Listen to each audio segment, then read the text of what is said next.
Chers amis, bonjour. Dans la première vidéo, on a parlé du potentiel et du manque d'infrastructures. Mais un autre frein, peut-être le plus déterminant, l'instabilité politique et la corruption. Deux mots qu'on entend toujours quand on parle de Madagascar et malheureusement, pas souvent pour de bonnes raisons.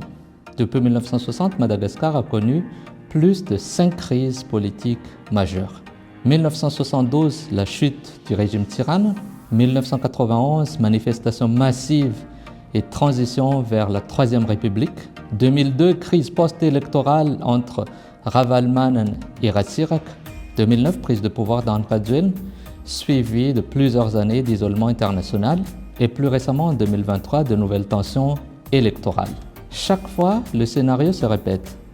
Les aides internationales se figent, les projets d'infrastructure s'arrêtent et les investissements étrangers attendent que ça se stabilise. Je me souviens d'un Français qui me disait « Ce n'est pas le risque qui me fait peur, c'est l'imprévisibilité ». Et il avait raison. Ce que craignent généralement les investisseurs, ce n'est pas la pauvreté du pays, c'est plutôt l'incertitude politique et juridique. Quand les règles de jeu changent selon le climat politique, aucune entreprise peut bâtir sur le long terme. C'est ce qui explique en partie pourquoi, selon la Banque mondiale, les flux des investissements étrangers ces 10 dernières années ne représentent que 2% du PIB. En comparaison, c'est 7% du PIB au Mozambique et 10% du PIB au Rwanda. Et pourtant, la stabilité ne veut pas dire immobilisme. Elle signifie cohérence, prévisibilité et continuité de la politique publique. C'est ce que recherchent tout simplement les investisseurs. Le deuxième grand frein, c'est la corruption, à la fois visible et invisible. Selon Transparency International, Madagascar se classe en 142e sur 180 pays en 2023 avec 26 points sur 100. Un score presque inchangé depuis 2012. Ce n'est pas seulement une statistique, c'est une réalité quotidienne. Des entrepreneurs, à tort ou à raison, me confient souvent « Nos projets ne sont pas bloqués par le manque d'idées, mais par les lenteurs administratives à condition de ne pas payer. » On parle ici de petites sommes qui deviennent des habitudes, des accélérations de dossiers, des frais de traitement informels et parfois même des décisions publiques influencées par des intérêts privés. Résultat, la confiance s'effrite. Les entreprises sérieuses sont découragées, les investisseurs prudents s'éloignent et ceux qui restent doivent intégrer le coût de la corruption dans leur budget. Et ce coût est lourd. Selon la Banque africaine de développement, la corruption peut réduire la croissance d'un pays de 0,5 à 1 point du PIB par an. Ce n'est pas qu'un problème moral, c'est un problème économique.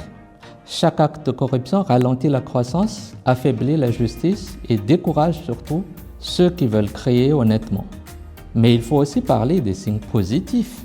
Il y a aujourd'hui à Madagascar une nouvelle génération de leaders, d'entrepreneurs, de fonctionnaires qui veulent faire autrement. Des entreprises choisissent la transparence, elles refusent les raccourcis et préfèrent miser sur la qualité et la réputation. Des plateformes comme IntegriApp ou Cefafi militent pour plus de transparence publique. Et dans certaines régions, des collectivités locales commencent à publier leur budget. Un geste impensable il y a encore 10 ans. Ces exemples, ce sont des petites victoires, mais elles comptent. Parce que c'est à travers ce comportement quotidien qu'on reconstruit la confiance. Et cette confiance, c'est la base de tout développement durable. Sans confiance, pas d'investissement. Avec confiance, tout est possible.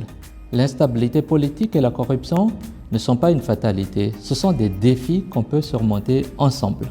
Madagascar a besoin de leaders, dans le public comme dans le privé, qui placent la stabilité, la transparence et la redevabilité au cœur de leurs décisions. Parce qu'au fond, les investisseurs ne cherchent pas forcément un paradis fiscal.